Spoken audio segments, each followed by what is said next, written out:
श्री स्वामी समर्थ मंडळी, मणक्याची दुखणे असल्यास किंवा मणक्याच्या दुखण्याने तुम्ही जर त्रासलेले असाल तर हा उपाय नक्की करून पहा. ज्ञानेश्वरीच्या 10व्या अध्यायातील पहिल्या 5 ओव्या दिवसातून 8 ते 10 वेळा मोठ्याने स्पष्ट तुम्हाला वाचायच्या आहेत.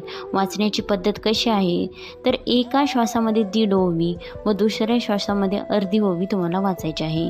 या ओव्याच्या उच्चाराने पाठीच्या कण्यात सर्व मणक्यामध्ये आणि कमरेपर्यंत तरंग उत्पन्न होतात आणि त्या तरंगाच्या प्रभावाने नसा नाड्याची विकृती, गुंतागुंत, जे काही तुमचं दुखणं असेल ते दूर होऊन माणूस अगदी स्वस्थ बनून जातो.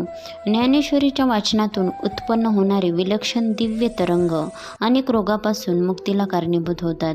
रोज 1 तास 300 ओव्या ज्ञानेश्वरीच्या वाचल्यानंतर, पसायदान व नंतर हरिपाठ बोलल्याच्या नंतर आपल्याला अनेक रोगापासून आपली मुक्ती देतात.